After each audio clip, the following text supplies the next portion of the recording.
Our project is a ground delivery robot. It uses GPS and current waypoints. I walked around campus getting a route. It gets to certain waypoints, it turns, and the final waypoint, an email will be sent to the person who ordered the package, and the password will unlock the robot here. We ran into a lot of issues initially with the power.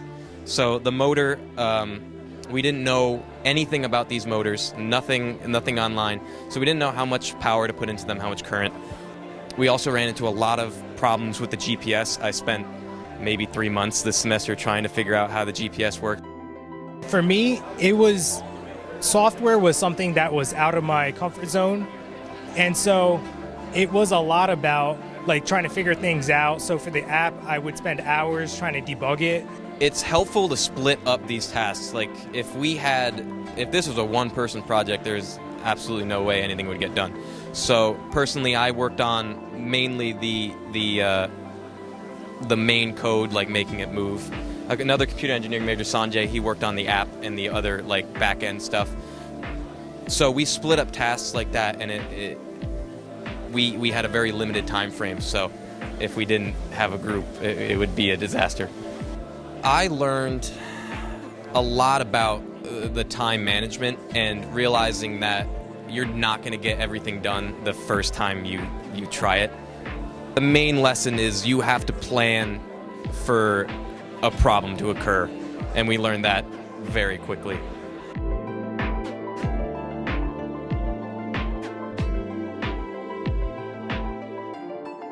We designed a programmable charger for developers of batteries. So a common problem when you charge a battery is the voltage of the battery will increase, which will cause the charging current to decrease. So we designed a closed feedback loop to keep the current constant that is charging the battery. And in addition to that, we implemented a microcontroller so that we can control the current to be whatever we want.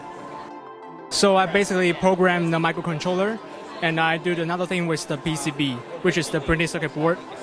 We learned that as the resistance decreases, our gain at high frequencies would be way too high. So in order to combat that, we implemented a capacitor into our feedback loop, and that fixed the problem for us.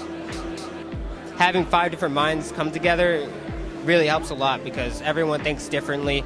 Everyone had different approaches to the problems we might have had, especially when troubleshooting. I found it very pleasant. I liked working with other people, and it was nice to be able to ask other people's opinions on things, as well as just gather our ideas and work together. I think we kind of exceeded what we wanted, because what we wanted it before is just a prototype of a programmable charger. And what we did is we programmed the microcontroller, and we were able to get a user interface, which is easier for the user to interact with the board.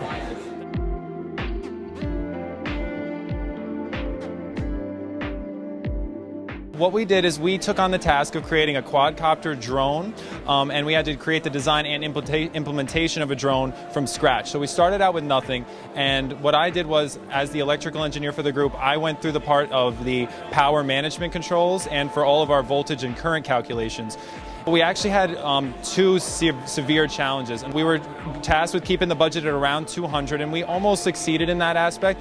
And what we wanted to do was also get the drone to hover. And at first that was very difficult because the drone wanted to go in counterclockwise rotation, so we crashed it 3 times. And in each time it crashed, we had to rebuild it.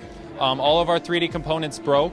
They needed to be reprinted, and all of our propellers needed to be redesigned to provide more thrust. So we had a lot of design challenges, both with keeping it cost effective, with rebuilding it after each crash and each test flight, until finally we got a test flight where it was able to hover safely.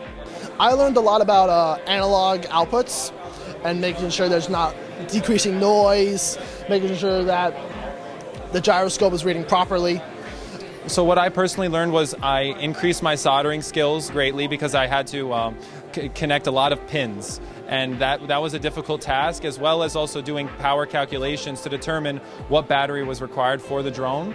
And after I did all that, I was still tasked with ensuring that the voltage was being delivered to each motor. And since they were AC motors, I learned a lot about the different types of power, how DC current and AC current are affected, and how you can convert DC into AC and then send that AC signal out into a motor and able to send it in 3 phases to get it to rotate at an effective speed.